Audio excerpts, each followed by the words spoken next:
Hello दोस्तों, welcome to Chahal academy and today is 18th of July 2023। सभी important current affairs जो the Hindu के अंदर मौजूद हैं, आइए उसका डिटेल्ड एनालिसिस स्टार्ट करते हैं। एक एक न्यूज़ को डिटेल में देखते हैं, 360 डिग्री ओवरव्यू, और किस तरीके से आप उसको यूपीएससी की अपनी जर्नी से रिलेट कर सकते हैं। आइए स्टार्ट करते हैं। सबसे पहले जो फ्रंट पेज पे इंपॉर्टेंट आर्टिकल दे रखा है, दिल्ली डिस्प्यूट, सुप्रीम कोर्ट में send case to constitution bench. अब ये जो आर्टिकल है काफी अच्छा आर्टिकल है, और क्या बोला जा रहा है, सुप्रीम कोर्ट ने बोला है कि ये वाला जो केस है हम उसको अपनी कॉन्स्टिट्यूशन बेंच को सौंपने वाले हैं, या इस पर जो डिसीजन लेगा वो कॉन्स्टिट्यूशनल बेंच लेगा। जब आप सुप्रीम कोर्ट पढ़ेंगे तब आप ये बात जान जाएंगे कि सुप्रीम कोर्ट के अंदर अलग अलग बेंचेस होती हैं, एंड जो कॉन्स्टिट्यूशनल मैटर्स पर अपना डिसीजन देती हैं उसको हम कॉन्स्टिट्यूशन बेंच कहते हैं। यानी अगर संविधान से रिलेटेड कोई इशू आता है, इंटरप्रिटेशन ऑफ द कॉन्स्टिट्यूशन का मुद्दा बनता है, तो constitution bench of the supreme court यहां पर सारे के सारे डिसीजन देती है, और वही सुप्रीम कोर्ट ने बोला है कि हम अपने कॉन्स्टिट्यूशन बेंच को दे रहे हैं। आखिर क्या मुद्दा है जिस पर कॉन्स्टिट्यूशनल इशू क्रिएट हो रहा है? तो solicitor general ask courts to wait for legislative decision. CGI says the cardinal issue will be whether the Delhi ordinance amounted to an amendment to the constitution by another route। अब देखिए पूरा का पूरा मुद्दा क्या है। ये मुद्दे को समझाने के लिए पहले मुझे आपको एक भूमिका बतानी पड़ेगी, एक हिस्ट्री बतानी पड़ेगी, ताकि एक पूरा का पूरा आप अंडरस्टैंडिंग ले सकें, और फिर हम वापस इसी पूरे के पूरे आर्टिकल पे आएंगे और देखेंगे किस तरीके से यूपीएससी यहां से प्रश्न पूछ सकता है, या फिर आप कैसे इसको रिलेट कर सकते हैं। सबसे पहले आपको एक चीज समझनी पड़ेगी, एक टसल चल रहा है, यानी एक लड़ाई चल रही है, और ये लड़ाई किस चीज की लड़ाई है? इस लड़ाई को बोलते हैं हम लोग a war between nominated individual and elected individual. देखिए लड़ाई क्या है, एक व्यक्ति है या एक सरकार है जिसको हम लोगों ने चुन करके यानी वोट दे करके चूज किया है, और वो इलेक्टोरेट को रिप्रेजेंट करती है, यानी इलेक्टेड पीपल, यानी इलेक्टेड लोगों की आवाज है। हम लोगों की आवाज को कौन दर्शाता है?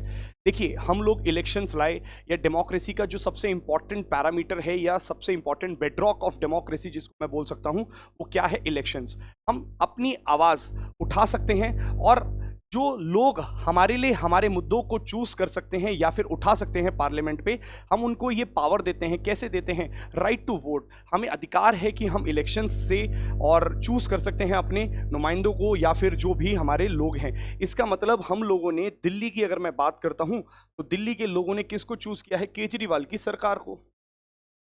तो इसका मतलब आम आदमी पार्टी को चूज करा है, और केजरीवाल जी की जो सरकार है उनको चूज करके दिल्ली के लोगों ने यहां पर पहुंचाया है। ये दिल्ली के लोगों की आवाज है। अब बात करते हैं कि जैसा आप जानते होंगे, हर एक स्टेट में या हर एक यूनियन टेरिटरी में ऑब्वियसली यहां पर एक पावर होती है, और जिनको हम बोलते हैं लेफ्टिनेंट गवर्नर। कहने का मतलब ये टसल क्या है? एलजी वर्सेस दिल्ली, या फिर एलजी भी अगर मैं बोलता हूं तो एलजी किन के प्लेजर पे काम करते हैं? आप जानते हैं सेंटर, यानी कि प्रेसिडेंट के प्लेजर पे काम करते हैं। प्रेसिडेंट के प्लेजर पर आपके एलजी होते हैं या गवर्नर होते हैं, और centre under article 74 aid and advice binding होती है किसके ऊपर? प्रेसिडेंट के ऊपर। तो इसका मतलब अल्टीमेटली जो सेंटर है, यानी कि आज की डेट में अगर मैं आपसे कहता हूं कैबिनेट, वो कैबिनेट या इलेक्टेड गवर्नमेंट जो कि मोदी जी रिप्रेजेंट करते हैं आज की डेट में, या भारतीय जनता पार्टी वो रिप्रेजेंट करती है, उन दोनों के बीच में एक टसल चल रहा है। इट मींस एक नॉमिनेटेड आदमी है, एक इलेक्टेड आदमी है, क्योंकि लेफ्टिनेंट गवर्नर जो कि यहां पे बनाए गए हैं दिल्ली के ऊपर, वो कौन है? नॉमिनेटेड हैं। किसके द्वारा नॉमिनेटेड हैं? सरकार के द्वारा नॉमिनेटेड हैं। यानी सेंटर जिस व्यक्ति को चाहता है गवर्नर बनाना, उसको बना सकता है, प्रेसिडेंट उसको बना सकते हैं। और किसके प्लेजर पे चलता है गवर्नर का पूरा कार्यकाल? वो भी प्रेसिडेंट यानी कि सेंटर के कहने पे चलते हैं।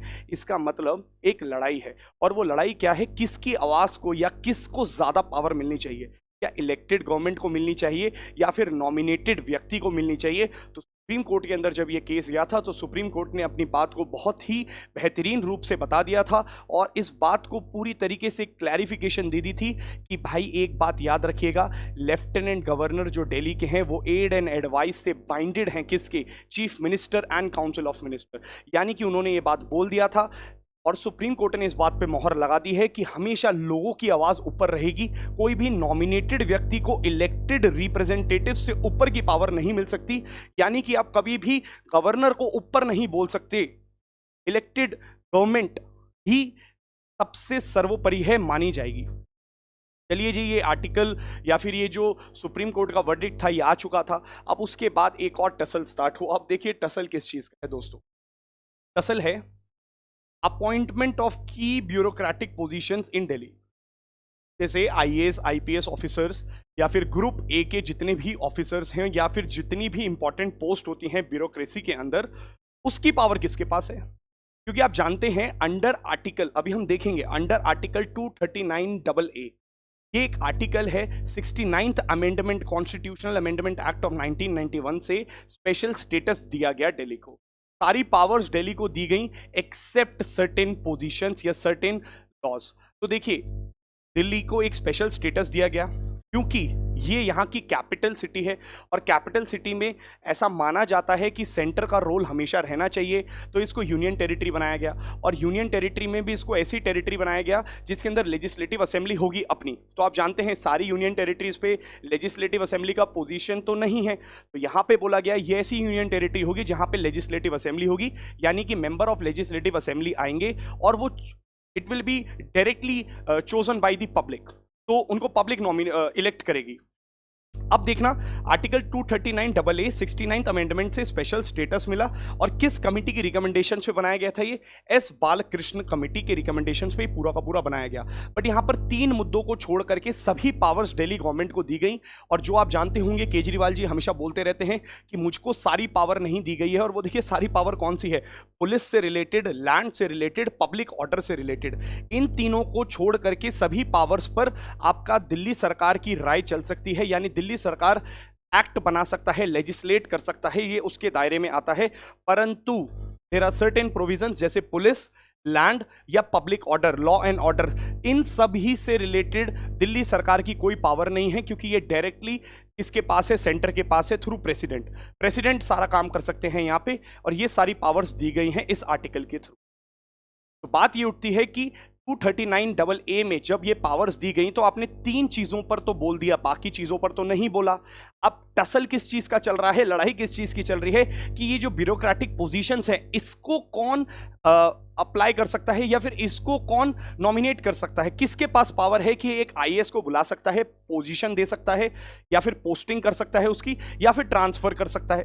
अब आप एक मेरी बात समझिएगा, मान लीजिए केजरीवाल सरकार जो है वो आईएएस आईपीएस या ग्रुप ए के ऑफिसर्स को नियुक्त ही नहीं कर पा रही है।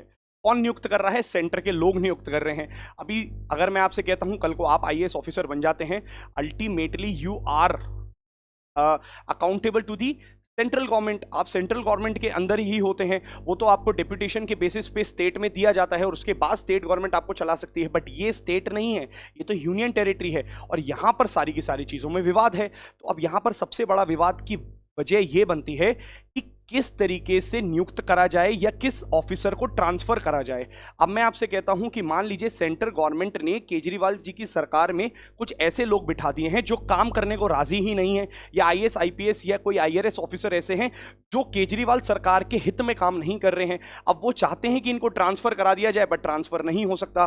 तो वो ये कहते हैं कि भाई अंडर आर्टिकल 239AA ये पावर है मेरे पास कि मैं इस पर रूल्स बना सकता हूं या फिर मैं इन आईएएस ऑफिसर्स को ट्रांसफर कर सकता हूं। तो उन्होंने कुछ आईएएस ऑफिसर्स को ट्रांसफर करा और कुछ लोगों को नया नियुक्त करा। बट इसी चीज को जो आपके एलजी हैं जो रिप्रेजेंट करते हैं सेंटर को, उन्होंने मना कर दिया। उन्होंने कहा भाई ऐसा अलाउड नहीं है, सारी पावर्स मेरे पास हैं और इस तरीके के केसेस पे आप कुछ नहीं कर सकते हैं। फिर दिल्ली सरकार जो है एक तरीके से टसल में आ गई है, किसके साथ? लेफ्टिनेंट गवर्नर के साथ। लेफ्टिनेंट गवर्नर कहते हैं इस पे मेरी पावर्स है, मैं अप्लाई कर सकता हूं, और वो एलजी के अगेंस्ट में आपकी दिल्ली सरकार कहती है कि ये पावर स्टेट लिस्ट का टॉपिक है, स्टेट एंट्री का पार्ट है, और ये हमारा अधिकार है कि हम किसको रखना चाहें, किसको ट्रांसफर करना चाहें। उसी के ऊपर पूरी बहसबाजी चल रही थी और सुप्रीम कोर्ट में ये गया। पहले भी गया, अभी नहीं, इससे पहले सुप्रीम कोर्ट में गया। मान लीजिए मई के महीने में ये सुप्रीम कोर्ट में जाता है। अभी जैसे ही ये सुप्रीम कोर्ट में जाता है, सुप्रीम कोर्ट अपना एक डिसीजन देता है, और सुप्रीम कोर्ट क्या बोलता है?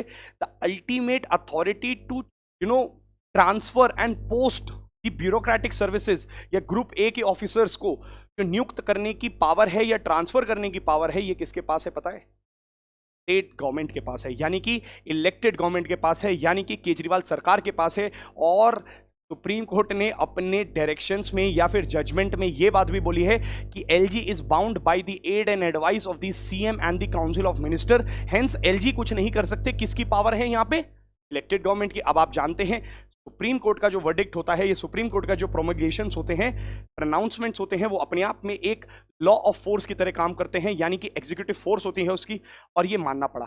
परंतु आप ये बात भी जानते होंगे कि सुप्रीम कोर्ट उन्हीं चीजों पे काम कर सकता है जहां पर कोई लॉ हो। अब सरकार ने क्या किया, एक ऑर्डिनेंस पास कर दिया। अब ध्यान से देखते रहिएगा, एक ऑर्डिनेंस पास करा किसने? एलजी। एलजी को ये पावर है ओवर सर्विसेज इन एनसीटी। इसी के लिए सरकार ने एक ऑर्डिनेंस बिल के तरीके से एक रूट बनाया और पास कर दिया। किसने ये पास किया था? वैसे तो प्रेसिडेंट ने ये पास किया था। अब देखिए, आपको पता चलेगा कि देयर इज अ पावर। जैसे पावर किसके पास है?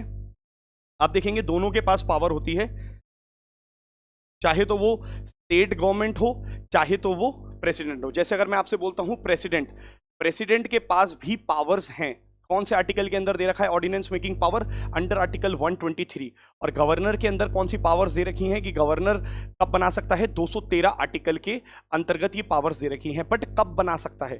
जब हाउस सेशन में ना हो या अर्जेंट कोई ऐसी सिचुएशन हो, तब ऑर्डिनेंस का रूट अपनाया जाता है। अब देखो, ऑर्डिनेंस का रूट आप कभी भी या किसी भी प्रकार से अपना नहीं सकते। आप ऑर्डिनेंस का रूट तभी अपना सकते हो जब एक स्पेशल इमरजेंसी हो या फिर एक ऐसा रूट हो जब हाउस सेशन में ना हो। तो प्रेसिडेंट ने क्या करा या फिर सेंटर ने क्या करा? एक नया का नया ऑर्डिनेंस पास कर दिया जबकि हाउस सेशन में है। ठीक है। दूसरी चीज, अब मान लीजिए इन्होंने एक ऑर्डिनेंस का रूट पास करके क्या बोल दिया कि एक नई अथॉरिटी बनाई जाएगी और उस अथॉरिटी का नाम क्या रखा जाएगा? National capital civil services authority. National capital civil services authority क्या बोला जाता है कि सारी की सारी जो अपॉइंटमेंट की ब्यूरोक्रेटिक पोजीशंस की पावर है वो किसको दे दी जाती है? एलजी को दे दी जाती है इनके द्वारा। ये बोलते हैं चीफ मिनिस्टर रहेंगे उस अथॉरिटी के अंदर, कुछ और लोग रहेंगे और ये डिसाइड करेंगे। बट यहां पर फाइनल से, यानी कि अगर डिफरेंस ऑफ ओपिनियन आ जाता है या कल को ऐसी कोई कंडीशन हो जाती है, किसी भी वजह से डिफरेंस आ जाए किसके अंदर? अथॉरिटी के अंदर, तो फाइनल डिसीजन किसका प्रिवेल होगा? एलजी का। इसका मतलब सारी की सारी पावर्स एलजी सरकार को दे दी है, एलजी को प्रोवाइड कर दी है। लेफ्टिनेंट गवर्नर को बोल दिया है कि अल्टीमेट अथॉरिटी आपके पास है। अब आप देखिएगा टसल क्या है। सुप्रीम कोर्ट ने वहां पर यह बात बोली कि इलेक्टेड गवर्नमेंट की पावर है, जबकि सरकार ने ऑर्डिनेंस मेकिंग रूट, जो कि एक्चुअल में आप कब अपनाते हो? Rarest of the rare case में, उसका रास्ता अपना करके एक लॉ पास करा और उस लॉ के थ्रू एक अथॉरिटी बनाई। उस अथॉरिटी में चीफ मिनिस्टर को भी रखा, बट माइनॉरिटी वॉइस दी, यानी कि उसमें पावर नहीं दी चीफ मिनिस्टर को, और अल्टीमेट अथॉरिटी किसको दे दी? लेफ्टिनेंट गवर्नर को। और वो ही चूज कर सकते हैं और वो ही ट्रांसफर की पोजीशन पे फाइनल से रखते हैं। इस बात पर फिर से आप देखेंगे दिल्ली सरकार ने सुप्रीम कोर्ट का दरवाजा खटखटाया। अब फाइनली सुप्रीम कोर्ट ने बोला है कि भैया इस थर्सडे या आने वाले कुछ वीक्स में हम लोग कॉन्स्टिट्यूशनल बेंच को यह मुद्दा देने वाले हैं, क्योंकि यहां पर कॉन्स्टिट्यूशनल प्रोविजंस पे बात उठ रही है। यह बोला जा रहा है कि क्या एलजी को एक्चुअल पावर्स भी हैं? क्या एलजी एड एंड एडवाइस पे काम भी करेगा? तो हम कॉन्स्टिट्यूशनल मैटर्स को देते हैं, कॉन्स्टिट्यूशनल बेंच डिसाइड करेगी अब किसकी पावर होने वाली है। तो दोनों लोगों ने अपनी अपनी बातें रखी हैं यहां पर, और देखिए क्या बातें रखी गई हैं।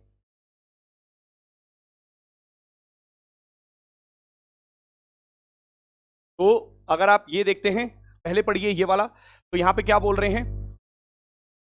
जो सॉलिसिटर जनरल हैं वो ही ये बात बोलते हैं सरकार की तरफ से, यानी कि एलजी की तरफ से ये बात बोलते हैं। वो ये बोल रहे हैं कि यार पहले लेजिस्लेटिव जो बिल आ रहा है अभी उसको थोड़ा वेट कर लो, सेशन में आने वाला है, हम आपको एक बिल बना के देते हैं, उसके बाद आप कॉन्स्टिट्यूशन मैटर पे डालना। सुप्रीम कोर्ट ने कहा नहीं नहीं नहीं नहीं, अभी लेट हो चुका है मुद्दा, लेट हो चुका है, मतलब सरकार ढंग से काम नहीं कर रही है। एंड यहां पे सबसे कार्डिनल, मतलब सबसे इंपॉर्टेंट, ये सीरियस जो इशू है वो इस बात पर प्रमाणित होना चाहिए, क्या कॉन्स्टिट्यूशनल प्रॉब्लम ये है, क्या ऑर्डिनेंस का रूट आपने जान करके यूज किया या फिर ये सही रूट था?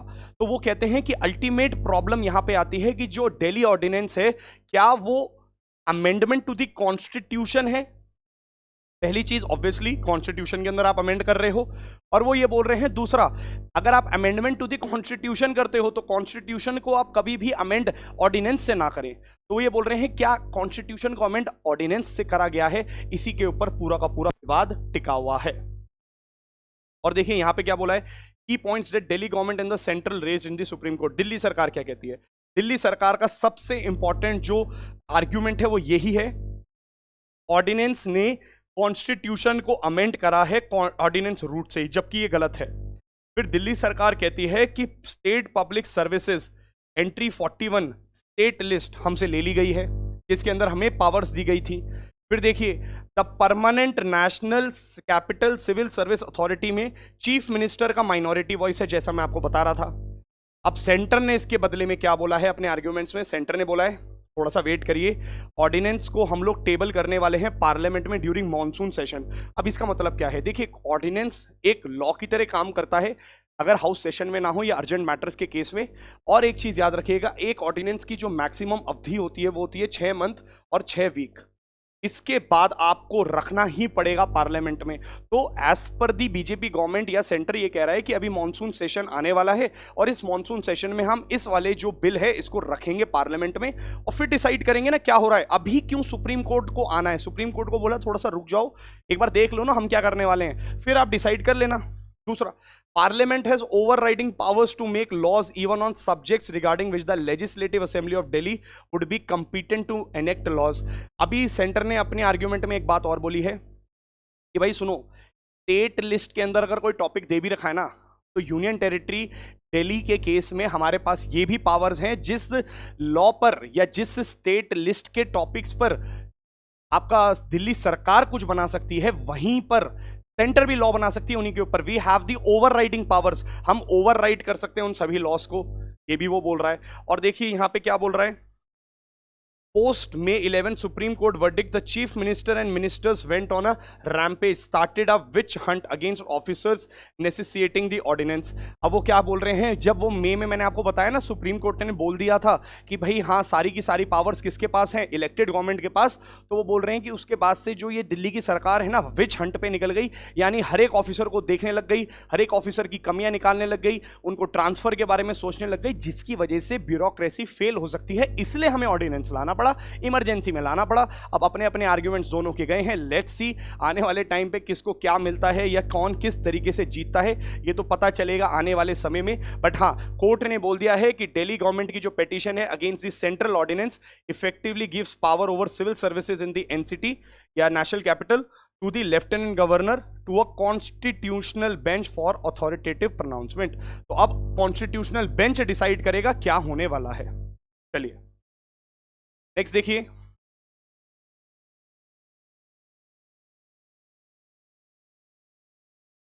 ED takes in Tamil Nadu ministers कॉन्युमिटी for questioning. अब यहां से बहुत ज्यादा आप रिलेट नहीं कर सकते हैं, but GS2 polity and governance से रिलेट कर सकते हैं। एनफोर्समेंट डायरेक्टरेट, आप एनफोर्समेंट डायरेक्टरेट से रिलेटेड चीजें आपको पता होनी चाहिए, जैसे फॉर एग्जांपल ये कब बना था, 1956, उस समय इसका नाम क्या था, एनफोर्समेंट यूनिट। 1957 में इसका नाम एनफोर्समेंट डायरेक्टरेट रखा गया। ये किस मिनिस्ट्री के अंडर आता है वो भी आपको पता होना चाहिए, कि for example ministry of finance के अंडर आता है, या फिर आपसे अगर यूपीएससी ये पूछ लेता है किस चीजों से रिलेटेड ईडी आपका काम कर सकता है, तो ईडी एक लॉ एनफोर्समेंट एजेंसी है जिसका प्राइम पर्पस क्या है दोस्तों, उसका प्राइम पर्पस है कि प्रिवेंशन ऑफ मनी लॉन्ड्रिंग। अगर आप हवाला से पैसे इधर उधर करते हैं, यानी कि ब्लैक मार्केटिंग में हैं, या फिर आप ऐसा करते हैं करप्शन के केसेस में पकड़े जाते हैं, या फिर आप फॉरेन एक्सचेंज के धांधलेबाजी में पकड़े जाते हैं, यानी कि आप पैसों से रिलेटेड कोई भी घोटाला करते हैं, तो उस पर स्पेसिफिकली ईडी का रोल आता है। Prevention of money laundering act of 2002 उससे रिलेटेड भी इसको पावर्स दी गई हैं, या फिर foreign exchange management act of 1999 उससे रिलेटेड भी इसको पावर्स दी गई हैं। ऐसे कई सारे एक्ट्स हैं जहां से इसको पावर्स मिलती हैं, और यही एनफोर्समेंट डायरेक्टरेट है, जहां पे आपको पता होना चाहिए कि डायरेक्टर ऑफ एनफोर्समेंट डायरेक्टरेट कौन चूज करता है। तो कुछ दिनों पहले ही मैंने इसको बहुत डिटेल में कवर करा है कि मिनिस्टर कौन सीबीआई वर्सेस ईडीआई, और सीबीआई की पावर्स क्या हैं, ईडी की पावर्स क्या हैं, उस दिन आर्टिकल के अंदर आया था। तो आप जाकर के पुराना जरूर देखिए, उसमें पूरा डिटेल में मैंने कवर करा है। सेंट्रल विजिलेंस कमीशन भी कवर करा है, और वहीं से मैंने आपको बताया है कि सीवीसी के कुछ लोग होते हैं, एक कमिटी होती है जो डायरेक्टर ऑफ एनफोर्समेंट को ही नियुक्त करती है, 2 साल के लिए नियुक्त करती है। वो जो ऑर्डिनेंस या फिर वो जो एक तरीके से अमेंडमेंट आया था 2021 का, जिसमें बोल दिया गया कि 3 साल तक एक्सटेंड कर सकते हैं, वो क्या है। अल्टीमेटली सारी चीजें कवर्ड हैं, आप जाकर के पुराने वीडियोस देख सकते हैं। चलिए,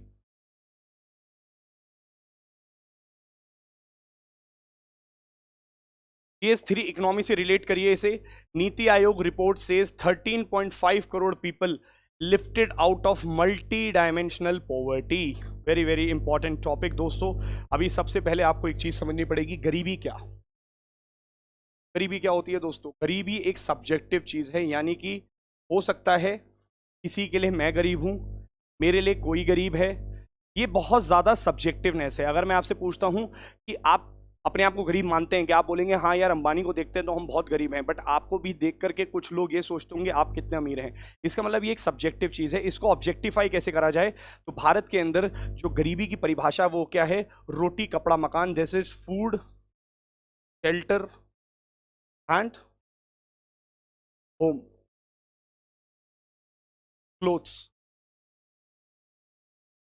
शेल्टर या होम, क्लोथ्स, फूड, ये 3 चीजें हम लोग मानते हैं कि रोटी कपड़ा मकान अगर किसी को मिलता है तो वो गरीब नहीं है। फिर उसके बाद आप देखेंगे अलग अलग कमिटीज आती हैं, जैसे वर्किंग ग्रुप आता है, या मैं आपसे बोलता हूँ लकड़ा वाला कमेटी आती है, या फिर तेंदुलकर कमेटी आती है, अलग वाला कमेटी है, ऐसे अलग कमेटी है। तो ऐसे कई सारी कमिटीज आती हैं धीरे धीरे, और वो अपनी अपनी पॉवर्टी लाइंस की डेफिनेशन देती जाती हैं भारत में। कोई कैलोरी के बेस पे देता है, यानी कि कौन कितना कैलोरीज को कंज्यूम करता है, कोई इनकम के लेवल पे देता है कि भैया 33 रुपये दिन में कमाता है, खर्च कर सकता है, तो वो गरीब नहीं है, और अगर वो 33 से कम करता है तो वो गरीब है। ऐसे करके सबने दी है, और आप देखेंगे रंगराजन कमेटी तक ये सारा का सारा गेम चला है। अब हम लोग जो भी परिभाषा मानते हैं वो मेजरली इनकम लेवल पर आकर के रुक जाती है कि भैया किसकी कितनी इनकम है। अगर किसी की इनकम ज़्यादा है तो वो ठीक है, किसी की इनकम कम है तो हम उसको बोल देते हैं, यानी हम एक पॉवर्टी की लेखा निकालते हैं, पॉवर्टी लाइन निकालते हैं, और बोलते हैं कि अगर इस रेखा से नीचे कोई व्यक्ति है तो उसको बोल देते हैं बीपीएल, और इस रेखा से ऊपर है तो उसे बोल देते हैं अबव पॉवर्टी लाइन। और यहाँ पे हम एक रेखा किस बेसिस पे डिसाइड करते हैं, ये रेखा डिसाइड होती है इनकम लेवल या कंजम्पशन पे या फिर कैलोरी पैटर्न पे, इसी पर करते हैं हम लोग। अब मान लीजिए हम सिर्फ खाने पर ज़्यादा ध्यान देते हैं, एजुकेशन पे थोड़ा बहुत ध्यान देते हैं। आज की डेट में गरीबी तो वो भी है जिसके ऊपर वाईफाई नहीं है जिसके पास, या गरीब तो वो भी है जिसको रेंट पे रह रहा है जो। तो इसका मतलब परिभाषा तो बहुत कुछ हो सकती है, हम सारी चीज़ें इंक्लूड नहीं करते हैं, और कहीं ना कहीं हमारी पॉवर्टी लाइन की उसमें प्रॉब्लम्स भी हैं। उसी का एक बेटर वर्जन होता है मल्टी डायमेंशनल पॉवर्टी इंडेक्स, यानी कि हम 1 या 2 डायमेंशन से या 3 डायमेंशन से पॉवर्टी को नापते हैं, बट जो एमपीआई होता है मल्टी डायमेंशनल पॉवर्टी इंडेक्स, ये कई सारे डायमेंशंस में आपको पॉवर्टी चेक करके बताता है। अभी थोड़ा सा मल्टी डायमेंशनल पॉवर्टी इंडेक्स को एक बार देख लीजिए ताकि आपको बात समझ में आ जाए मैं क्या बोलना चाह रहा हूं। Global multi dimensional poverty index, अभी हाल ही में एक रिपोर्ट आई थी जिसमें बोला गया around 415 million people were moved out of poverty in India with in 15 साल। 15 साल यानी 2005 से लेके 2020 तक के बीच में अगर आप देखेंगे करीबन करीबन 415 मिलियन लोगों को पॉवर्टी की जो रेखा है उससे ऊपर निकाल दिया गया, यानी कि वो अब गरीब नहीं रहे। तो पॉवर्टी से बाहर निकालने का काम किया गया है, और ऐसा बोला गया, ये कहां पर, भारत की बात बता रहा हूं मैं आपको, ऑल ओवर द वर्ल्ड की बात नहीं बता रहा हूं। तो देखिए कौन निकालता है, ये आपसे यूपीएससी पूछ सकता है। 2010 से लगातार यूएनडीपी यानी United Nations Development Programme, Oxford Poverty and Human Development Initiative मिल करके एक global multi dimensional poverty index निकालता है। अब मैं बार बार बात कर रहा हूं मल्टी डायमेंशनल का, तो आप देख सकते हैं कितने डायमेंशन पर बात की जा रही है। जैसे एक डायमेंशन है हेल्थ। अब मुझे एक बात बताइए, भारत के अंदर हेल्थ के पैमाने को चेक नहीं करते हैं। बहुत अमीर तो हैं, बट हम लोग एक गरीबी की परिभाषा में आने चाहिए। पता है क्यों? हो सकता है हम लोग मिनिमम नंबर का जो प्रोटीन है वो इनटेक नहीं लेते। चाहिए। हो सकता है जो अच्छे फैट्स की हम लोग बात करते हैं, जिसे हम मूफा पूफा बोलते हैं, मोनो अनसैचुरेटेड फैटी एसिड्स या पॉली अनसैचुरेटेड फैटी एसिड्स, हम नहीं ले पाते हैं। गुड फैट्स नहीं बल्कि ट्रांस फैट या सैचुरेटेड फैट्स को ज्यादा लेते हैं। अब मुझे एक बात बताइए, अगर हम इस तरीके के फैट्स को ले रहे हैं तो क्या हम अब पॉवर्टी लाइन होने के बावजूद भी गरीब नहीं है? जी हाँ, हम गरीब हैं। अगर मैं आपसे बोलता हूं कि दिन में मिनिमम जितना आपका बॉडी वेट है उसका इंटू 1 करके उतना ग्राम ऑफ प्रोटीन हम सबको लेना चाहिए, तो भारत के अंदर 90% लोग प्रोटीन में डेफिशिएंट पाए जाएंगे। अगर मैं आपसे बोलता हूं कार्बोहाइड्रेट्स, जो हमारे तीन बेसिक पिलर्स है ना, कार्ब्स, प्रोटीन्स और फैट्स। कार्ब्स की बात कर लो, कार्ब्स में हम लोग क्या लेते हैं? Simple carbs. कायदे से हम लोगों को कॉम्प्लेक्स कार्ब्स लेने चाहिए जो हमारे इंसुलिन के लेवल्स को यानी शुगर के लेवल्स को कंट्रोल करके चलता है। अगर मैं बात करता हूँ माइक्रो डेफिशिएंसीज की, zinc, iron, vitamin A, folic acids, ये सब तो है ही नहीं, बात ही नहीं हो रही है। विटामिन के, इन सबको हम भूल चुके हैं। तो मुझे एक बात बताइए, हेल्थ के पैरामीटर को इंक्लूड होना चाहिए कि नहीं होना चाहिए? होना चाहिए। भारत इंक्लूड नहीं कर पाता है, बट देखिए मल्टी डायमेंशनल पॉवर्टी इंडेक्स इसको इंक्लूड करती है और हेल्थ के पैरामीटर्स को काउंट करती है। हेल्थ के पैरामीटर्स को काउंट किस तरीके से करती है? न्यूट्रिशन को काउंट करती है, क्या उनको प्रॉपर न्यूट्रिशन मिल रहा है, कोई बच्चा माल नरिश तो नहीं है, क्या भारत के अंदर चाइल्ड वेस्टिंग मतलब जितना उनकी बॉडी वेट होना चाहिए उसके हिसाब से क्या उनका वेट है? नहीं है। बीएमआई कम है, बॉडी मास इंडेक्स, या फिर मैं आपसे कहता हूं उम्र के हिसाब से जो वेट होता है, या फिर उम्र के हिसाब से जो उनकी हाइट होनी चाहिए, वो छोटे छोटे बच्चे हैं, बोने बच्चे हैं, उनकी हाइट ही नहीं बढ़ रही है। चाइल्ड स्टंटिंग, हाइट इंक्रीज नहीं हो पा रही है। क्यों हो रहा है? माल न्यूट्रिशन की वजह से। तो माल नरिश्ड अगर बच्चे हैं दोस्तों, तो क्या हम बोल सकते हैं कि हम लोग अमीर हैं? नहीं। तो इसका मतलब न्यूट्रिशन की परिभाषा भी होनी चाहिए। फिर नेक्स्ट, चाइल्ड न्यूट्रिशन, छोटे बच्चों को जो हम न्यूट्रिशन देते हैं उसको भी काउंट करना चाहिए। जैसे अगर मैं आपसे बोलता हूं कि जो मदर का मिल्क होता है पहले 1 साल सबसे ज्यादा एसेंशियल होता है, यानी कि बच्चे के लिए जो मैक्सिमम न्यूट्रिशन मिलता है उससे मिलता है उस बच्चे को। बट आज की डेट में जो विमेन है, वर्किंग है, या किसी भी वजह से सेरेलैक यानी कि एक ऐसे कंपोनेंट्स या फिर आर्टिफिशियल चीज़ों पर ज़्यादा आ चुकी हैं, तो मदर मिल्क नहीं मिल पाता है, जिसकी वजह से बच्चों के अंदर कई सारी बीमारियां आती हैं। तो कुछ टी सेल्स या बी सेल्स जनरेट होने चाहिए, वो नहीं हो पाते हैं। तो इसका मतलब हम क्या बोलना चाहते हैं कि न्यूट्रिशन यानी health is a very important parameter, जिसको काउंट किया जाता है मल्टी डायमेंशनल पॉवर्टी इंडेक्स में। और याद रखिएगा, इसको जो वेटेज मिलता है वो मिलता है 1/6 का वेटेज दिया जाता है। किसको दिया जाता है? इस पूरे के पूरे हेल्थ के पैरामीटर को। अच्छा, नेक्स्ट देखिए आप, ईयर्स ऑफ स्कूलिंग या स्कूल अटेंडेंस। अब अगर मैं आपसे यहां पर ये बोलता हूं ईयर ऑफ स्कूलिंग या स्कूल अटेंडेंस, देखिए दोनों को 1/6 कहने का मतलब यहां पे भी 1/6। अच्छा, अब डायमेंशन में आप देखिए स्कूल, ईयर ऑफ स्कूलिंग। भैया school education is also important. अगर मैं आपसे बोलता हूं एक व्यक्ति स्कूल आ गया बट लंबे समय तक स्कूल टिका ही नहीं, जैसे एनरोलमेंट रेशियो तो हाई है भारत के अंदर, आप देखोगे ग्रॉस एनरोलमेंट रेशियो हाई है, बट ईयर्स ऑफ स्कूलिंग कम है। मतलब एक व्यक्ति एनरोल हो जाता है बचपन में, बट चौथी क्लास में ही बाहर निकल जाता है। हमें यह भी चेक करना है कि एक व्यक्ति कितने लंबे समय तक अपनी पढ़ाई कर रहा है। ईयर्स ऑफ स्कूलिंग, इसको भी 1/6 का वेटेज मिलता है। फिर अगर मैं बोलता हूं school attendance, very very essential. अरे भाई स्कूल अटेंडेंस, जैसे एक व्यक्ति एनरोलमेंट भी कर गया, नंबर ऑफ ईयर्स भी बैठ रहा है, बट क्लास में प्रेजेंट नहीं है, जिसकी के लिए तो हम लोगों ने मिड डे मील स्कीम निकाली कि कम से कम बच्चे खाने के बहाने स्कूल में अटेंडेंस तो दें। इसको भी हम लोग 1/6 की वेटेज देते हैं। और फिर आता है लिविंग स्टैंडर्ड्स। देखिए मल्टी डायमेंशनल है, ये अलग अलग डायमेंशंस पे काम कर रहा है। तो पूछा जा रहा है क्या उसके पास घर है, हाउसिंग है, क्या कुकिंग फ्यूल है, ऐसा तो नहीं चूल्हे पे खाना बनाता है, सैनिटेशन, क्या सफाई है वहाँ पर, क्या ड्रिंकिंग वाटर, क्या स्वच्छ पानी अवेलेबल है, क्या फिर इलेक्ट्रिसिटी उसके पास अवेलेबल है या फिर इलेक्ट्रिसिटी अवेलेबल नहीं है, असेट्स कितने हैं उसके पास, और हर एक को 1/18 का वेटेज यहाँ पे दिया जाता है। और आप फाइनली देखेंगे कि अल्टीमेटली ऐसा बोला जाता है लेस देन 33% अगर किसी के नंबर आते हैं इसमें से, देखो स्कोर निकलता है यहाँ पे, एक स्कोर के हिसाब से निकाला जाता है कि कौन पुअर है या कौन पुअर नहीं है।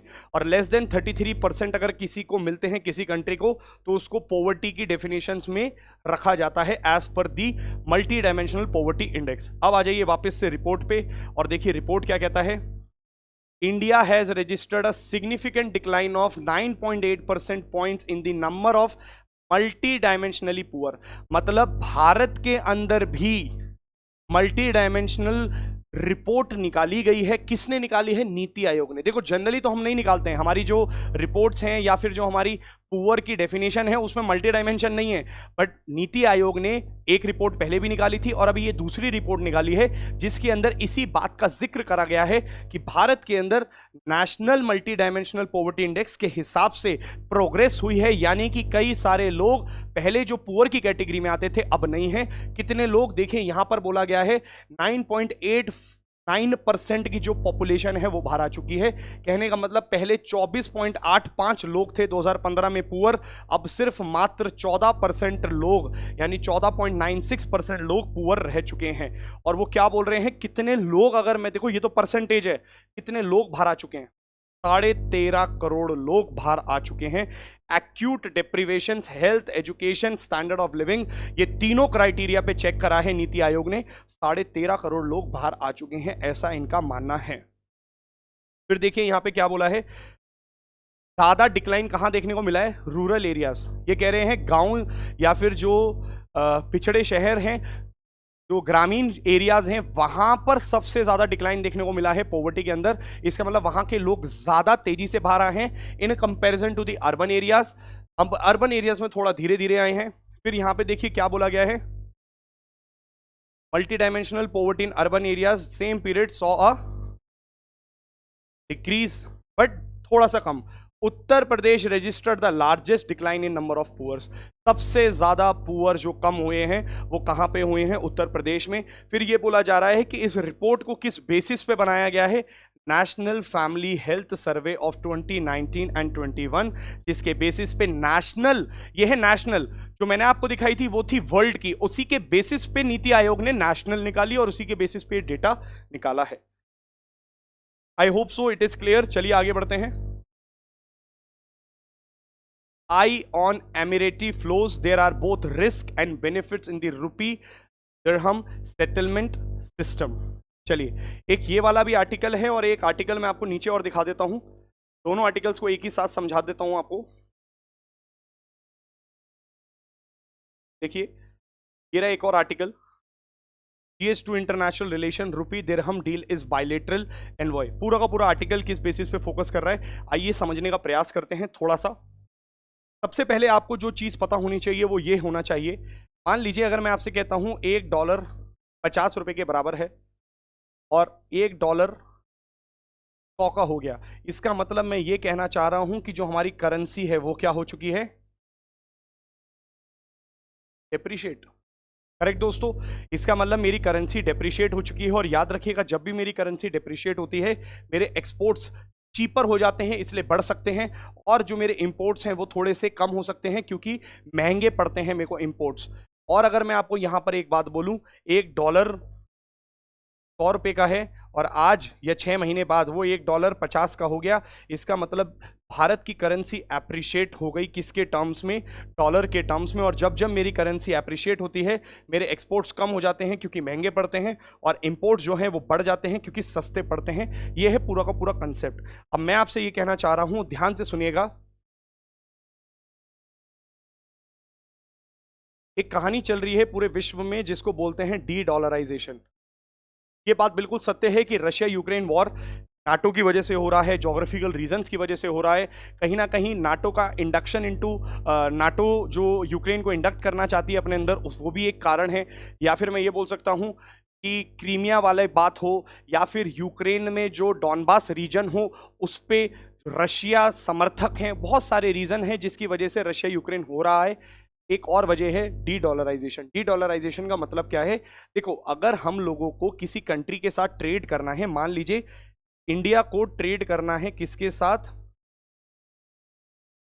यूरोपियन यूनियन की कोई भी कंट्री ले लीजिए आप, यूरोपियन यूनियन की कोई भी कंट्री के साथ भारत को ट्रेड करना है तो हम लोगों को क्या प्रोसीजर अपनाना पड़ता है पहले वो देख लीजिए। मान लो मैं कहता हूं जर्मनी के साथ ट्रेड करना है, इसका मतलब जर्मनी में क्या चलता है? यूरो, इंडिया में रुपी। मेरे को जब जर्मनी के साथ ट्रेड करना होता है तो मुझे क्या करना पड़ता है? अपने रुपी को पहले डॉलर में कन्वर्ट करना पड़ता है। जर्मनी को अगर मेरे साथ ट्रेड करना होता है तो उसको भी अपनी करेंसी को पहले डॉलर में कन्वर्ट करना पड़ता है। और फिर ये डॉलर जो करेंसी है इसको बोलते हैं हम रिजर्व असेट, यानी कि ये एक ऐसी करेंसी है जो ऑल ओवर द वर्ल्ड चलती है या फिर all over the world widely accepted है। SDR बास्केट में भी है, स्पेशल ड्राइंग राइट्स 1969 IMF के बास्केट में।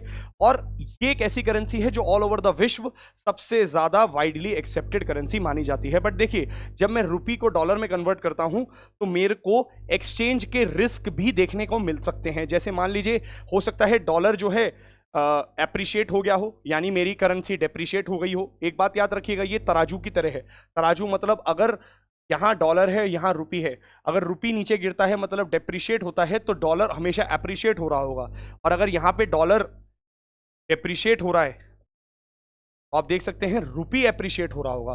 तो अगर मैं आपसे कहता हूं करेंसी का रिस्क यहां से मौजूद आ सकता है, क्यों आ सकता है? क्योंकि रुपी और डॉलर का जो स्टैटिस्टिक्स है, एक्सचेंज रेट है, वो चेंज होता रहता है। सिमिलरली यूरोप या यूरो और डॉलर को जब हम कंपेयर करते हैं वो भी चेंज होता रहता है। तो कहीं ना कहीं जो ट्रेडर्स होते हैं या जब हम ट्रेड करते हैं, एक्सचेंज रिस्क से प्रभावित हो जाता है हमारा ट्रेड। दूसरा, हमेशा हमें डॉलर को मेंटेन करके चलना पड़ेगा, क्यों? फॉरेक्स की रिक्वायरमेंट भी बहुत ज़्यादा हो जाती है। तो ये फॉरेक्स में हमको खर्चा करना पड़ता है, फॉरेक्स मेंटेन करके चलना पड़ता है हर समय। क्या हो ऐसा कि हम बीच में से ये पूरा का पूरा सिस्टम ही हटा दें?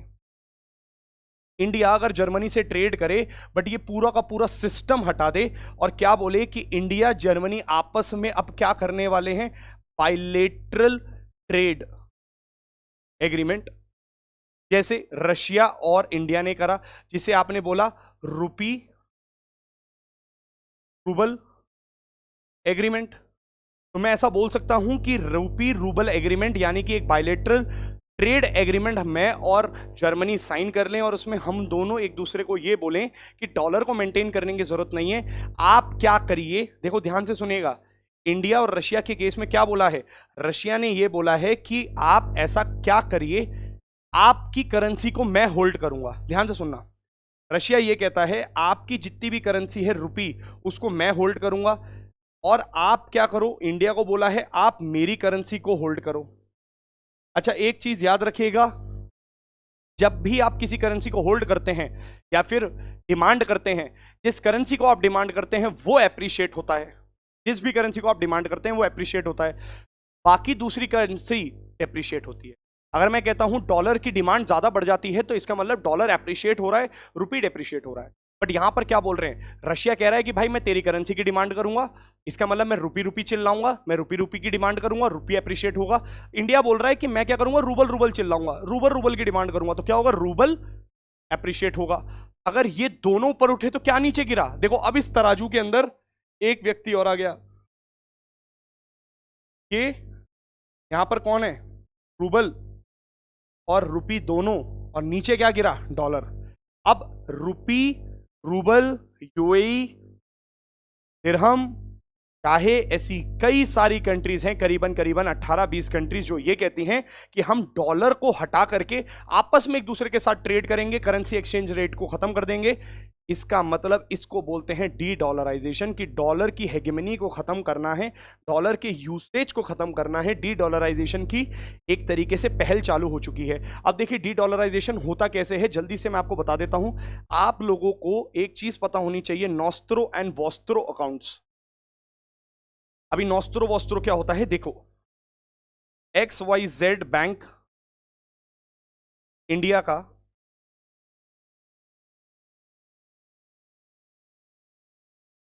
ABC बैंक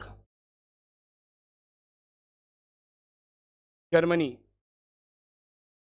ध्यान से सुनिएगा, पहले मैं नॉस्त्रो बता देता हूं, फिर वॉस्त्रो आपको अपने आप समझ में आ जाएगा। XYZ बैंक है इंडिया का, एक बैंक है ABC बैंक इन जर्मनी। अगर ये XYZ बैंक इंडिया का अपना एक खाता ABC बैंक जर्मनी के खाते के अंदर खुलवा ले, मतलब आप ऐसा समझिए भारतीय बैंक अपना एक खाता कहां खुलवा ले? जर्मनी के बैंक के अंदर।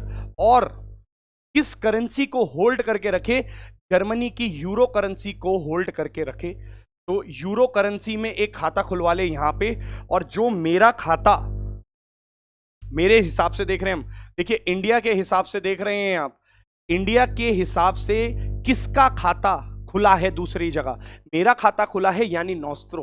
नॉस्त्रो means ours, our bank opened into another country, इसका मतलब मैंने अपना नॉस्ट्रो अकाउंट खुलवाया है। अगर मैं इंडियन पर्सपेक्टिव से बात करूंगा तो मैं बोलूंगा नॉस्ट्रो अकाउंट खुला है कहां पे मेरा, जर्मनी के अंदर।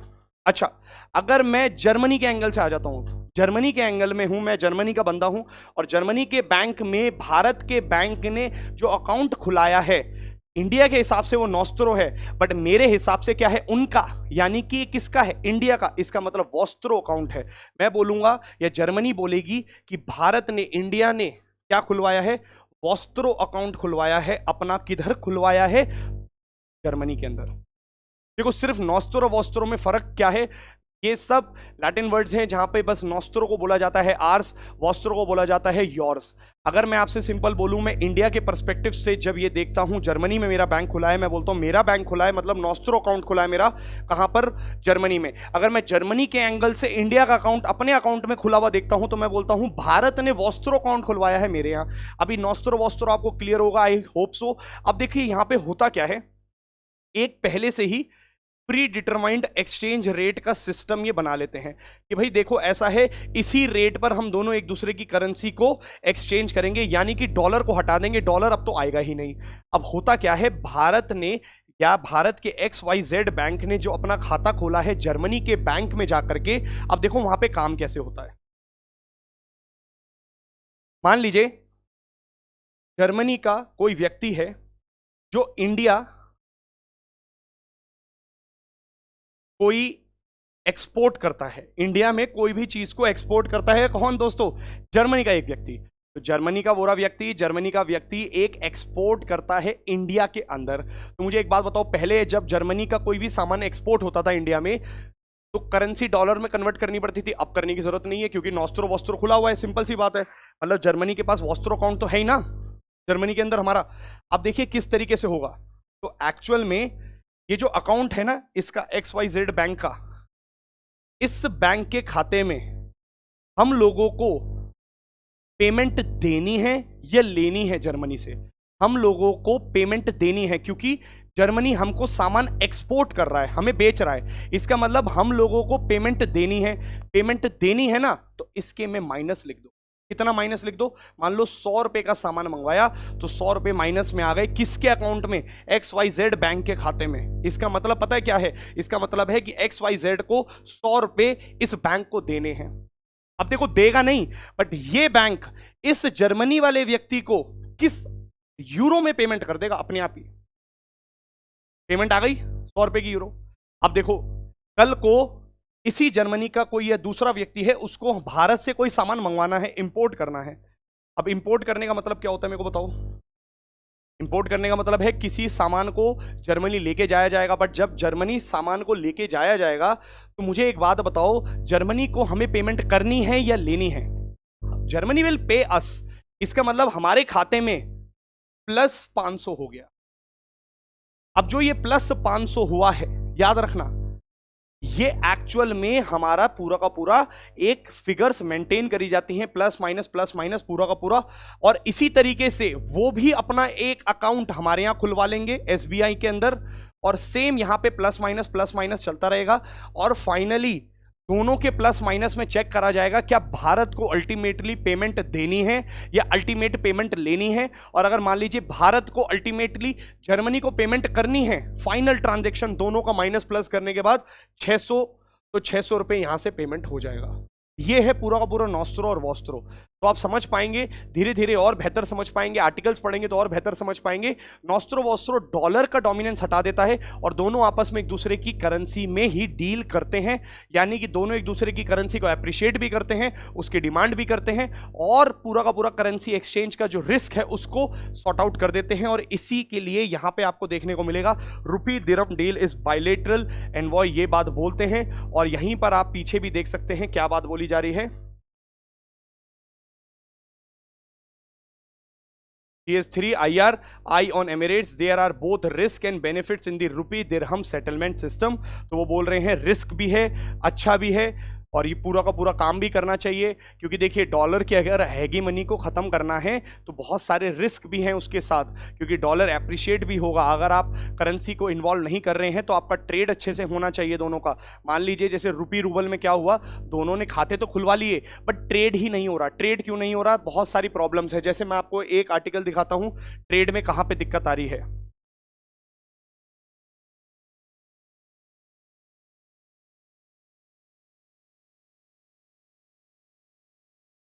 फॉर एग्जाम्पल देखिए, यहां पे आप एक चीज पढ़ सकते हैं, फॉरेन इनवर्ड रेमिटेंस सर्टिफिकेट जो दूसरे बैंक से मिलना चाहिए वो मिलता ही नहीं है, यानी कि कुछ सर्टिफिकेट्स होते हैं वो नहीं मिल पाते। या फिर मैं आपसे बोलता हूं ई बीआरसीज भी इशूड नहीं करे जाते हैं। ये एक ऐसे बीआरसीज होते हैं, यानी कि कुछ सर्टिफिकेट्स होते हैं, कुछ स्टेटमेंट्स होती हैं कि फाइनली जो एक्सपोर्टर है उसको पैसा मिल गया, या फाइनली जो इंपोर्टर है उसने पैसा दे दिया। अगर इस तरीके के सर्टिफिकेट्स इशू ही नहीं कर रहा है बैंक, तो ये सेटलमेंट सिस्टम काम नहीं करेगा। इस सेटलमेंट सिस्टम को वर्क कराने के लिए पूरा का पूरा आर्टिकल है, बोला जा रहा है कि अब देखिए जो हमारा आरबीआई है वो क्या कर रहा है, डिटेल्ड स्टैंडर्ड ऑफ प्रोसीजर बता रहा है बैंक्स को, ताकि वो एक्सपेडीट करें, यानी कि तेज बढ़ा दें रुपी के ट्रेड को। Banks need to follow detailed protocol while issuing proofs of inward remittances for exporters. Transactions have started happening under the rupee trade mechanism. तो मतलब ये है, देखो रिस्क भी हैं फायदे भी हैं। फायदा क्या है? Internationalisation of rupee. आपका जो रुपी है काफी बेहतर हो जाएगा, पूरे वर्ल्ड वाइड एक्सेप्ट हो जाएगा। हो सकता है कल को एसडीआर की बास्केट में भी इंक्लूड हो जाए। विश्व हमारी करेंसी को होल्ड करेगा और उससे हमारी करेंसी एप्रिशिएट होगी, कहीं ना कहीं स्टेबलाइज होगी, और हमें फॉरेक्स मेंटेन करने की जरूरत नहीं पड़ेगी। जितना हम आज की डेट में डॉलर्स को मेंटेन करते हैं, हमारा ट्रेड भी बढ़ेगा, लोगों का विश्वास हमारी करेंसी पे बढ़ेगा, हम एक लीडिंग एक्सपोर्टर की तरह विश्व में उभर के आ सकते हैं। बहुत सारे एडवांटेजेस हैं, बट उन सारे एडवांटेजेस के पीछे कहीं ना कहीं लेकुनाज हैं, क्योंकि इतना सब कुछ होने के बावजूद भी अभी तक ट्रेड नहीं बढ़ रहा है। रुपी रूबल एग्रीमेंट भी एक फेलियर बताया जा रहा है, क्योंकि कहीं ना कहीं स्टैंडर्ड ऑपरेटिंग प्रोसीजर्स फॉलो नहीं कर रहे हैं बैंक, कुछ ना कुछ प्रॉब्लम्स आ रही हैं। I hope so nostro Vostro account आपको क्लियर होगा और ये पूरा का पूरा प्रिंसिपल क्लियर होगा। एक ये वाली न्यूज देख लीजिए पहले। GS2 international relations, Russia exits UN brokered deal to export Ukrainian grain via Black Sea. क्या बोला जा रहा है? देखिए यहां पे आपको मैं ब्लैक सी दिखाता हूं, और ये है सेवास्तोपोल पोर्ट, और ये है पूरा का पूरा क्रीमिया। आप देखिए सेवास्तोपोल पोर्ट, यानी ये क्रीमिया पे 2014 में ही रशिया ने एनेक्स कर लिया था, इसको पूरा का पूरा कब्जा लिया था। और यहाँ पे ब्लैक फ्लीट आर्मी मौजूद है, किसकी? रशिया की। चलिए अब क्या बोला जा रहा है, देखो यूक्रेन जो है ये ब्रेड बास्केट ऑफ यूरोप माना जाता है, और बोला जाता है कि यूरोप के अंदर जो वीट है वो सबसे ज्यादा यहां उगता है, और इस वीट को ट्रांसपोर्ट करना है, एक्सपोर्ट करना है। कहां पे एक्सपोर्ट करना है? Africa nation. अफ्रीकन नेशन सबसे ज्यादा प्रॉब्लम में है आज की डेट में, क्योंकि वहां पे वीट क्राइसिस चल रहा है। जब युद्ध स्टार्ट हुआ तो यूक्रेन ने अपने एक्सपोर्ट्स को बंद कर दिया। एक्सपोर्ट्स को बंद इस वजह से कर दिया क्योंकि अगर वो यहां से निकलता, खारकिनित बे से निकलता और जिमिनाई आइलैंड की तरफ, या फिर इस रास्ते को पकड़ के यहां से निकलता, सी ऑफ मरमरा से होके इधर निकलता, तो उसको इस बात का डर था कि हो सकता है कहीं ना कहीं क्रीमियन पेनिनसुला, यानी इस सेवास्तोपोल पोर्ट पे जो ब्लैक फ्लीट की आर्मी है या फिर जो यहाँ पे रशिया की प्रेजेंस है, वो इनके शिप्स को ना मार दे। इस बात का डर था, ये लग रहा था डर बार बार यूक्रेन को कि हमको इस बहाने हमला ना कर दे, और इसलिए आप देखोगे यूक्रेन ने यहां से एक्सपोर्ट बंद कर दिया, इवन रशिया ने भी एक्सपोर्ट बंद कर दिया, जिसकी वजह से फूड क्राइसिस आ गया, वीट क्राइसिस आ गया, और फाइनली फिर टर्की, यूनाइटेड नेशंस और यूक्रेन और रशिया, इन सब ने मिलकर के एक डील साइन करी। इसको बोलते हैं ब्लैक सी ग्रेन इनिशिएटिव। और ब्लैक सी ग्रेन्स इनिशिएटिव ने ये बात बोली कि भाई देखो, ग्रेन को जाने देंगे, लड़ाई नहीं करेंगे, इस पे कोई विवाद नहीं करेंगे, क्योंकि खाने की इश्यूज नहीं होने चाहिए, फूड इनसिक्योरिटी विश्व में नहीं होनी चाहिए। रशिया ने बोला कि I am a very responsible nation, I will never allow all this things to happen, और इसी के लिए आपको देखने को मिलेगा कि यहां से ये डील हो रही थी। बट अभी फाइनली क्या बोल दिया गया है, रशिया ने एग्जिट कर दी है इस UN brokered deal to export Ukrainian grain via Black Sea. तो अब ब्लैक सी यानी कि ये वाला जो एरिया है आप देख सकते हैं पूरा का पूरा, यहां से अब सामान नहीं जा सकता है, और जा भी सकता है तो हो सकता है कि रशिया इस बात का प्रॉमिस नहीं कर रहा है कल को मैं अटैक नहीं करूंगा। तो अब इस बात पर सवाल उठ रहे हैं कि आने वाले समय में क्या फूड इनसिक्योरिटी तो नहीं आने वाली है? अफ्रीकन नेशंस का कौन ध्यान देगा? बस उसी के ऊपर ये आर्टिकल मौजूद है। GS2 international relations, GS3 security, DRDO propulsion system in focus as India expects 3 more Scorpions। अब देखो DRDO यहाँ पे बात करी जा रही है और यहाँ पे एक वर्ड लिखा है एयर इंडिपेंडेंट प्रोपल्शन सिस्टम। ये मैं पहले भी आपको बता चुका हूँ। आप जाकर के इंडिया फ्रांस का मेरा टॉपिक देखिए। इंडिया फ्रांस में जहाँ पे हम लोगों ने सिग्निफिकेंस की बात करी है या इंडिया फ्रांस का रिलेशन बात करा है, वहाँ पे मैंने आपको अच्छे से समझाया है air independent propulsion system, P75 project, P75I project, और उसमें मैंने आपको बताया है कि इंडिपेंडेंट प्रोपल्शन सिस्टम की टेक्नोलॉजी भारत को क्यों चाहिए और इसका क्या फायदा होने वाला है। उसी के ऊपर ये पूरा का पूरा आर्टिकल मौजूद है। देखो, GS2 Polity and Governance, Supreme Court asked Delhi government LG to rise above bickering, agree on a name for DERC head। यानी कि दिल्ली इलेक्ट्रिसिटी रेगुलेटरी कमीशन का जो हेड है उससे रिलेटेड तो हाँ कर दो। अब सुप्रीम कोर्ट काफी ज्यादा परेशान हो चुका है कि दिल्ली सरकार और एलजी के बीच में जो टसल चलता रहता है, अब वही चीज स्टार्टिंग के न्यूज़पेपर की मतलब हेडलाइंस भी थी और यहाँ पर भी यही चीज मौजूद है। तो बोल रहे हैं एटलीस्ट इन दोनों को मिलकर के काम करना चाहिए। जो सरकार है उसको इस बात का ध्यान रखना चाहिए, सेंटर को भी इस बात का ध्यान रखना चाहिए कि आपस में एक दूसरे के विवाद के चक्कर में काम ना रुके, जो स्टेट है उसको हानि ना पहुंचे, लोगों को नुकसान ना हो, बट इस बात पर कोई भी चर्चा नहीं हो रही है। चलिए, how are cheetahs faring in India, GS2 international relation से नहीं, आप इसको एनवायरमेंट एंड इकोलॉजी से कंपेयर करिएगा दोस्तों, ये गलत लिखा हुआ है यहाँ पे। Why is India's cheetah relocation program one of the most ambitious of its kind in the world? अब कल भी हम लोग यही बात कर रहे थे। कूनो नेशनल पार्क मध्य प्रदेश में 8 चीता की मौत हो चुकी है, जिसमें 5 जो हैं अडल्ट्स रह चुके हैं और 3 जो हैं बच्चों की मौत हो चुकी है। उसी के ऊपर पूरा का पूरा यहाँ पर एक आर्टिकल दिया गया है कि बोला जा रहा है क्या हमारे यहाँ जो ये चीता रीइंट्रोडक्शन प्रोग्राम मोदी जी के द्वारा लॉन्च करा गया, जिसमें बोला गया कि 20 चीता को नामीबिया और साउथ अफ्रीका से भारत में इंट्रोड्यूस करा जाएगा, क्योंकि 1952 में चीता ऑफिशियली एक्सटेंट हो चुके थे और क्योंकि ये की स्टोन स्पीशीज है, यानी कि ऐसी स्पीशीज हैं जो पूरे के पूरे पर्यावरण के अंदर एक बैलेंस बनाए रखती हैं। क्या इसको हम लोग बचाएं या फिर किस तरीके से ये सक्सेसफुल प्रोग्राम बन पाए, उसी के ऊपर पूरा का पूरा आर्टिकल दे रखा है। क्योंकि आप जानते हैं पिछले कई दिनों में कई सारे चीता मर चुके हैं, उसी से रिलेटेड ये बात है। कल के भी हम लोगों ने न्यूज़पेपर में ये डिस्कस किया है, तो आप जाकर के वो भी देख सकते हैं और उसमें मैंने पूरा आपको ये प्रोग्राम समझाया है, बताया भी है क्या प्रॉब्लम है प्रोजेक्ट चीता के अंदर, क्या बोला जा रहा है और क्या जिस्ट है इस पूरे के पूरे प्रोग्राम की।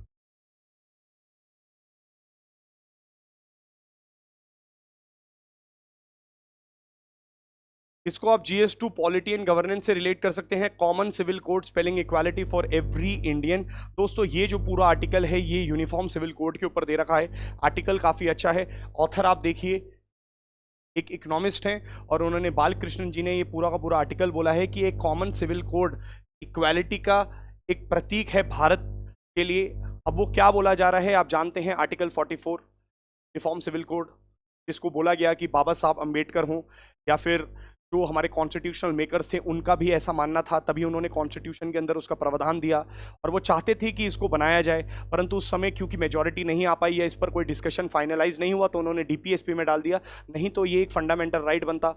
अब बोला जा रहा है कि अलग अलग भारत के अंदर जो लॉज हैं related to inheritance, divorce, marriage या फिर पर्सनल लॉस की बात करी जा रही है, इन सबको इक्वलाइज करा जाए, सबको एक प्रावधान से देखा जाए, एक ही नज़र से देखा जाए। और इसी के ऊपर ये पूरा का पूरा आर्टिकल है। ये बोल रहे हैं कि कई सारे पॉजिटिव्स हैं आप अगर ये ले आते हैं, जैसे एक बोला गया है इस आर्टिकल में, एक पारसी कम्युनिटी की जो महिला है, अगर वो किसी नॉन पारसी से शादी कर लेती है तो उसका लैंड पर कोई राइट नहीं रहता, राइट टू इनहेरिटेंस खत्म हो जाता है। वहीं एक पारसी कम्युनिटी का मेल किसी नॉन पारसी से शादी कर लेता है, वो सारे राइट्स रहते हैं। अब दोस्तों इतनी इनइक्वालिटी क्यों है? क्यों आप एक लड़के को ज्यादा प्रावधान दे रहे हैं, लड़की को नहीं दे रहे हैं? या फिर कई सारी मैट्रिलिनियल सोसाइटीज में आप लड़की को ज्यादा प्रावधान दे रहे हैं, लड़के को नहीं दे रहे हैं। इस तरीके का, जैसे हम बोलते हैं कि एक हिंदू जो है एक शादी कर सकता है, एक मुस्लिम 4 शादी कर सकता है, इस तरीके की चीजें अलग अलग जो मैरिज से रिलेटेड, डिवोर्स से रिलेटेड या फिर इनहेरिटेंस से रिलेटेड, ये अलग अलग जो कानून है, पर्सनल लॉज हैं, इनको अब इक्वल बनाने की बात करी जा रही है। बट आर्टिकल के अंदर यहां पर क्या बोल रहे हैं ऑथर कह रहे हैं, देखो भाई ये सारी बात ठीक है, इक्वालिटी की बात ठीक है, बट ट्राइबल्स, इनका अपना कल्चर है, तो कई लोग ये बात बोल करके आए और निकल के आए कि ट्राइबल कल्चर को खत्म मत करो, ट्राइबल का कल्चर हानि में हो जाएगा, क्योंकि ट्राइबल्स अपने कल्चर में अच्छे चल रहे हैं, वो अपने आप ही कोर्ट्स का जैसे उनके यहाँ जो कोर्ट्स होते हैं वो अपने आप से अरेंज करते हैं और बेटर तरीके से फंक्शन करते हैं रादर देन हमारे कोर्ट से। तो वो कहते हैं कि उनका फंक्शन अपने आप में सही है, बट वो ये बात बोल रहे हैं कि भाई उनको हम लोग एक्सक्लूड कर देंगे, उनको हम लोग इस परिभाषा में नहीं देंगे।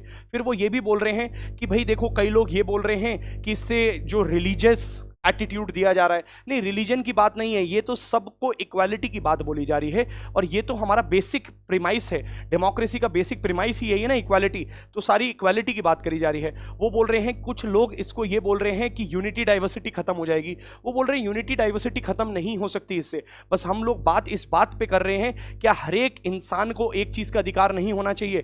क्यों नहीं लड़की को इनहेरिटेंस का राइट मिलना चाहिए? क्यों नहीं एक शादी करने की या अपनी पसंद से अगर वो शादी कर लेती है किसी से, तो उसको कहीं ना कहीं माता पिता की जो प्रॉपर्टी है उस पर अधिकार ही ना मिले? या फिर आप देख लीजिए, कोई भी एक व्यक्ति को सिर्फ और सिर्फ 3 बार तलाक बोल के तलाक दे सकता है, इस तरीके से नहीं होना चाहिए। तो वो यही चीज पर पूरा का पूरा फोकस कर रहे हैं कि uniform civil code is the need of the hour, और ये इक्वालिटी को प्रमोट करेगा। और देखिए यहां पे क्या बोला जा रहा है, There needs to be a universal civil code applicable to all। वो कह रहे हैं हर एक के लिए होना चाहिए, irrespective of faith, gender, sexual orientation. यानी कि ये बात LGBTQ+ के लिए भी बोल रहे हैं, यानी कि सेक्शन 377 जिसके तहत आप जानते हैं होमोसेक्सुअलिटी, तो वो ये भी बोल रहे हैं कि उनको भी इस दायरे में लाओ। ऐसा मत समझेगा, क्योंकि देखिए उनको भी तो अधिकार नहीं मिलते हैं, उनको बहुत सारी चीजें नहीं मिलती हैं।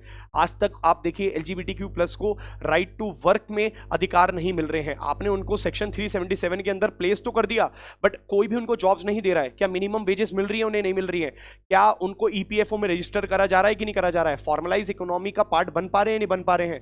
क्या जो वर्क प्लेस में उनके साथ ट्रीटमेंट होना चाहिए वो मिल पा रहा है, उन्हें नहीं मिल पा रहा है? या फिर आज भी लोग उनको गलत दृष्टि से देखते हैं? तो यही पर तो वो बोल रहे हैं कि इररिस्पेक्टिव ऑफ सेक्सुअल ओरिएंटेशन, चाहे वो कोई भी क्यों ना हो, LGBTQ+ के कोई भी व्यक्ति क्यों ना हो, हर एक व्यक्ति को इस यूनिफॉर्म सिविल कोड का पार्ट बनाइए। And uniform civil code should be based upon equality. हर एक को इक्वालिटी देने की बात करी जा रही है इस आर्टिकल के अंदर। ठीक है दोस्तों, तो देखो, this is all from my side today, and I will be back tomorrow again with another analysis of your the Hindu. और अगर आपको कोई भी डाउट होता है तो आप कमेंट सेक्शन में बताइए। I will be there to solve all your doubts. मैं कोशिश करूंगा कि आपके सभी डाउट्स को मैं सॉल्व कर सकूं। और आप समझ पा रहे होंगे कि हम किस तरीके से जा रहे हैं।